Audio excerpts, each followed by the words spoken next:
Hey cats, what's happening? Kind of a dreary, glum day today, rain this morning. So I'm just going to take advantage of that and head to the grocery store. But I thought I'd chat with you for a few minutes before I take off. Grocery shopping is not high on my list of favorite things to do.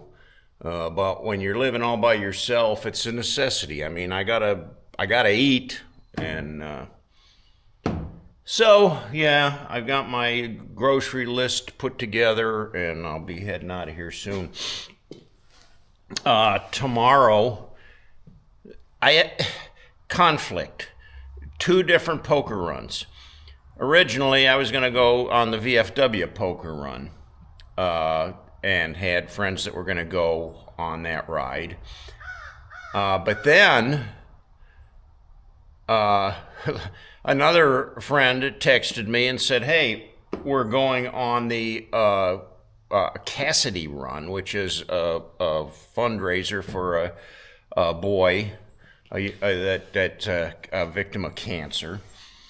And so then my other friends decided they're going to go on that run too. So I guess I'm going to drop out of the VFW run and go on this fundraiser for this young boy, so I can ride with my other friends too. If I go on the VFW run, I'm just riding with strangers. So if I go on this other run, I'm going to be with friends. And it's a tough decision to make. I mean, I like to support the VFW. It's important to me. But it's also important to me to help serve the community where it's needed. So, it's a struggle. Speaking of serving the community, I had my old Husqvarna lawnmower. This is the 52-inch. The old one was a 48-inch cut, a little smaller of a tractor. And I had it out in my shed for the past year. Since I bought this one, I haven't used it.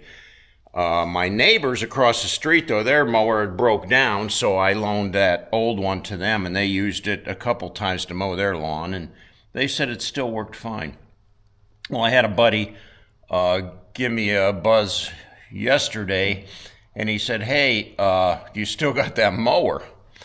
He says, the church needs a mower. He said right now they just got a push mower, and they're mowing all their lawn with the push mower, and it takes a day to mow the grass with the push mower. I know how that is. So I told him, I said, "You know what? Come on over. I'll donate that one to the church. You can have it." So he came over, we loaded it up, and he took it over to mow the church lawn, and he said it was working great for him. So I'm thankful for that. I'm grateful that it found a good home. I had put it on the marketplace for a while. And, when you put things on the marketplace, you never know what you're going to get. I mean, first of all, you're going to get 100, "Is this available?" Those auto texts or auto replies. They just hit the auto reply. "Is this still available?" And you just get swamped with those, and nobody ever responds to them anyway. The other thing is, then you'll get these idiots that'll be like, "Would you take $50 for it?" Well, I had it listed for, I think, $400, which I think was a pretty fair deal for a mower that runs and everything's in good working condition with it. In fact, I think it's a great deal. But I couldn't get anybody that would even come close to offering me. I mean, if they would have offered me $300, I would have taken it. But I'm happy. I don't need the money anyways. I'm just happy that I was able to donate that mower. You've probably heard some of the scuttle about Harley Davidson, and that company is going down the drain. And from everything that I've read, it's on its last breaths of life. Now, how does that happen? From what I understand, it's just been a series of poor judgment and leadership. So they've gone through, a couple different CEOs for that company, and none of them have taken the company in the right direction to serve the bikers. they aren't giving the bikers what the bikers wanted. You know, I mean, first of all, their first mistake was they came up with the electric Harley Davidson, which was a total flop. You know, the dealerships didn't even want to bring them into their showroom because they just couldn't sell them. They couldn't unload them. And Harley lost a huge amount of money in that venture. Not just in the building of those electric bikes, but in the whole research and development. I mean, the figures were astronomical that they spent on that electric motorcycle. A total waste for them. Yeah, a kind of a woke thing for Harley Davidson to think about making an electric motorcycle. Harley's known for their big, rough and tumble, loud and rebellious looking bikes. And that's the way it's always been. I know they've made some other changes in the company too. I don't think you can buy a Sportster off the showroom floor anymore. They took that off the list, you know. And you know, when you go to a showroom, all you'll see is these CVOs lined up. And it's, I mean, now it's like, and the prices are just like, most people can't afford that. I don't know if you've ever taken the time to go to one of these dealerships that sells the what I call the Jap bikes, the Hondas, the Yamahas, the Suzukis, and all the other brand names, aside from Harley.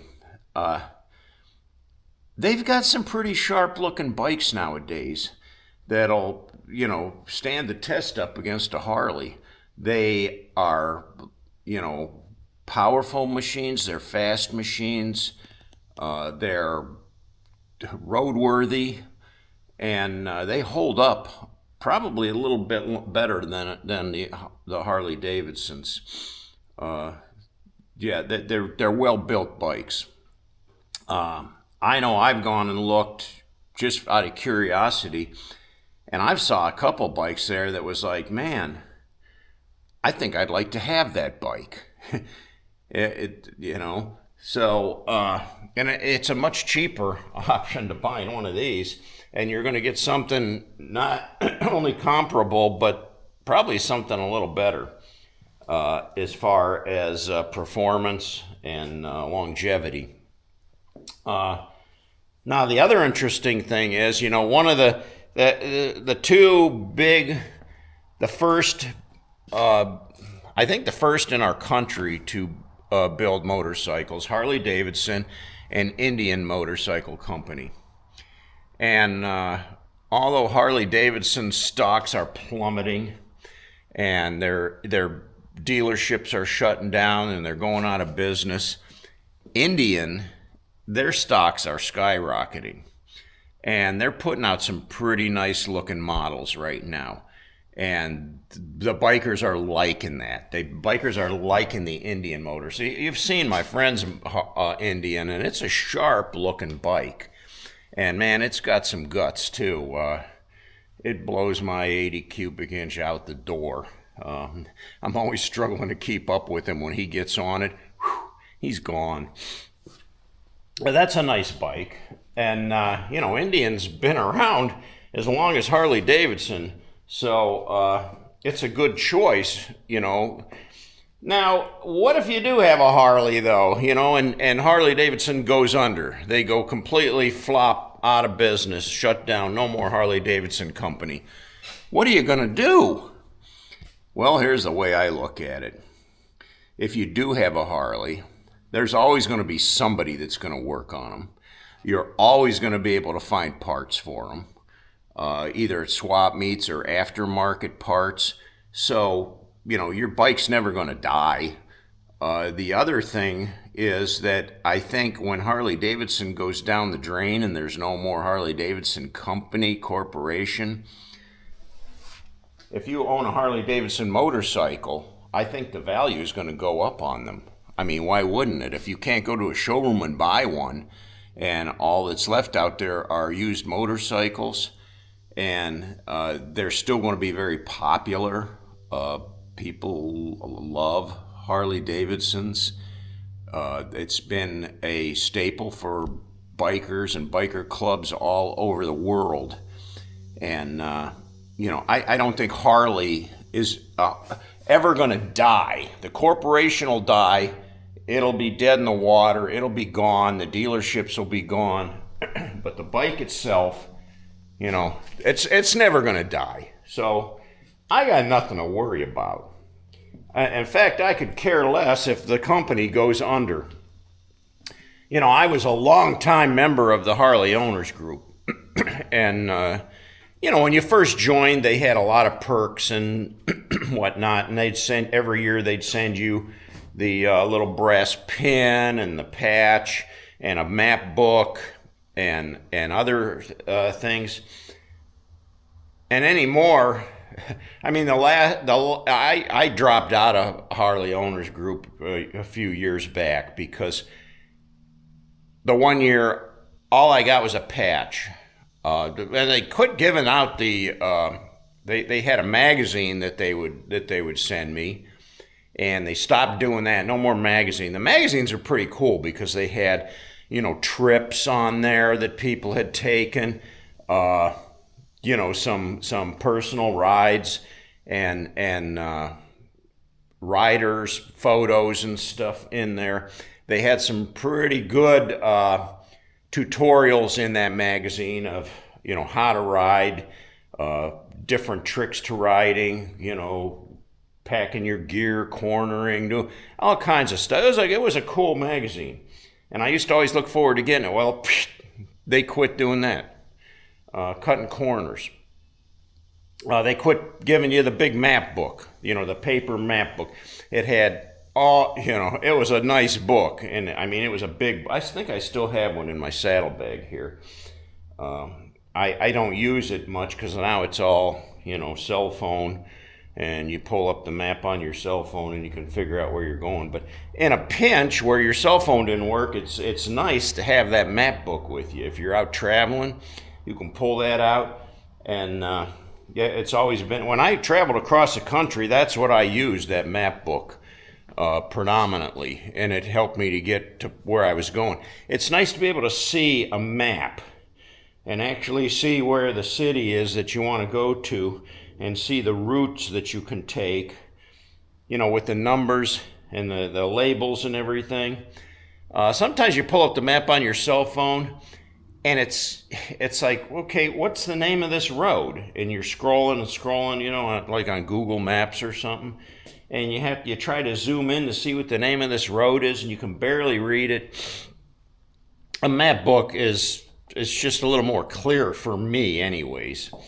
But anyway, back to the Harley Owners Group. They started to fail me. They weren't offering me the same perks that they did originally. And like I said, the last time I got a package, all I got was the patch. I didn't get the brass pin. I didn't get anything else. So I just said, all right, I'm done. What am I paying this membership for anyways? What am I getting? I had, I had the hog patch, which still stays glued to my old vest up here on the wall. I won't even wear that on my new vest. Not going to. I used to do the skull thing too, so I had the skulls up there, but I stopped doing the skulls for the most part. Every once in a while a skull will pop up just because they're on everything. But a skull to me, a human skull, just means death and morbidity. And, the more I thought about it, I thought, well, I'm not into that. I'm into life, and loving life, living life, and excelling in life. That's what I'm all about. Not dying, not death, not promoting a skull, a human skull. It's just common sense.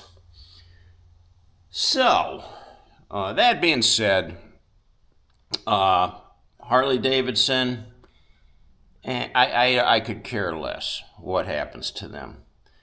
I wouldn't mind having a Jap bike. I could do that.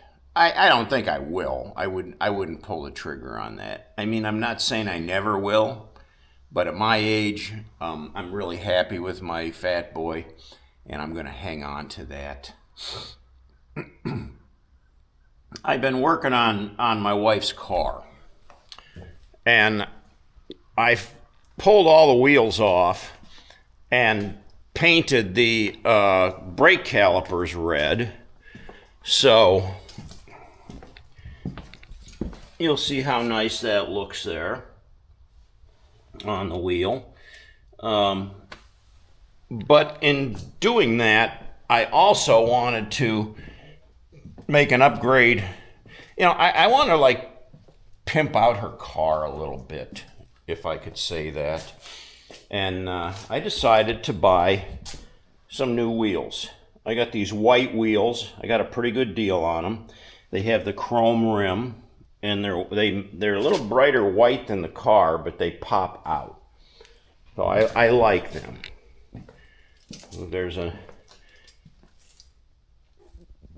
I ordered those from this Carid.com, and they came packaged really, really nicely. I mean, you could throw them off the truck and they wouldn't take any damage, the way they had them packed with cardboard and shrink wrapped up like a mummy. Yeah, they did a really nice job of delivering them. So I'm going to swap those out, but you know, then I ran into a problem, because over here I tried to mount this one on the front because this is all ready to go, and the lug pattern fits and everything. The wheel goes on there, but that wheel comes right up and just barely scrapes on the brake caliper. The other thing is this axle bolt here actually protrudes out to where this cap won't fit on there. It sticks out about 1/4 of an inch, and then this cap will not snap on there. So that means I have to get a spacer for this. And those can be kind of tricky. I mean, there's a certain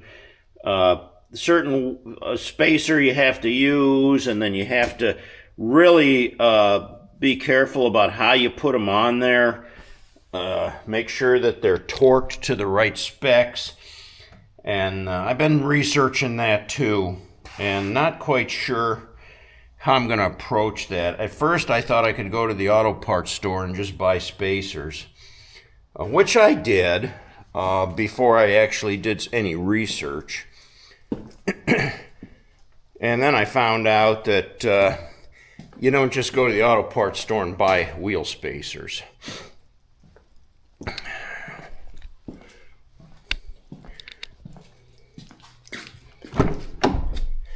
I got to go back to the auto parts store and return these. These don't even come close to fitting on there, and these are called universal 5-lug wheel spacers. But and the other thing is, this inner part is not concentric to the hub, so you know, when you put it on there, there's going to be some wiggle room, and you don't want that. So I've gone back to Carid.com, and I mean, if you got to buy auto parts, that's the place to look. And they had a spacer that's going to work on this, but it's a little different. It's going to have like a really nice concentric fit on the hub. It's the right size and everything. I just have to make sure that I do the installation properly. So everything has to be cleaned. I mean, wire brush cleaned, no oxidization or anything on that before you mount them on. And then they got to be torqued to specs. Otherwise, you're going down the road, and those, it's not just like where you put your wheel on and you put the 5 lugs on and you tighten them up. No, now you've got double the connection, you know what I mean? So And then if you use these kind that I had, there's 2 of them in each package, but they're a 1/4 inch thick. So when you slide that over the studs, that limits the thread that you have left to bolt on the rims or the wheels. And I don't want that. So this new option, it allows for longer studs, the threaded studs. So yeah, I'm learning. I got all the time in the world. Just taking my time. I want to do this right, but I want to make her car look sharp. And you can see, like, these original wheels, they're actually kind of like set in probably an inch or so, behind the fender. So this will bring them out to where they come right equal to the edge of the fender, which kind of makes the car look a little better. It improves the look of it. So yeah, that's where I'm going with it right now. And just, I'm in no rush. I'm definitely not going to rush things and try to, end up having a disaster with the thing because of some foolish mistake I made. But yeah, it's been a fun project on the rainy days. So I'll continue to keep working on that. Tomorrow, though, I'm going to ride. Tomorrow, thunderstorms and rain was forecast all day. And so I texted my one buddy and I said, I don't know if I'm going to head out if it's pouring down rain. I might just, call it off. And he said, look, think about what that boy's going through that has the cancer and the suffering that he has to deal with. You're getting on that bike and heading out in the rain doesn't even hold a candle to what that kid's going through. So he says, you do what you want to do. I'm riding regardless. Well, he made me feel about that big, And so I said, all right. I get it. I'll be there, rain or shine. So that's going to be the plan for tomorrow. Hopefully I don't wake up in the morning and it's pouring down rain. But if it is, I got rain gear. I'll put the rain gear on and I'll head out, and I know my bike will get trashed with road spray, but won't be the first time, will it? Well, thanks for watching today, and I appreciate your support. If you like this video, hit that like button, and if you haven't yet, subscribe and join the rest of us. Until next time, cats, I gotta head to the grocery store. I'll catch you all later.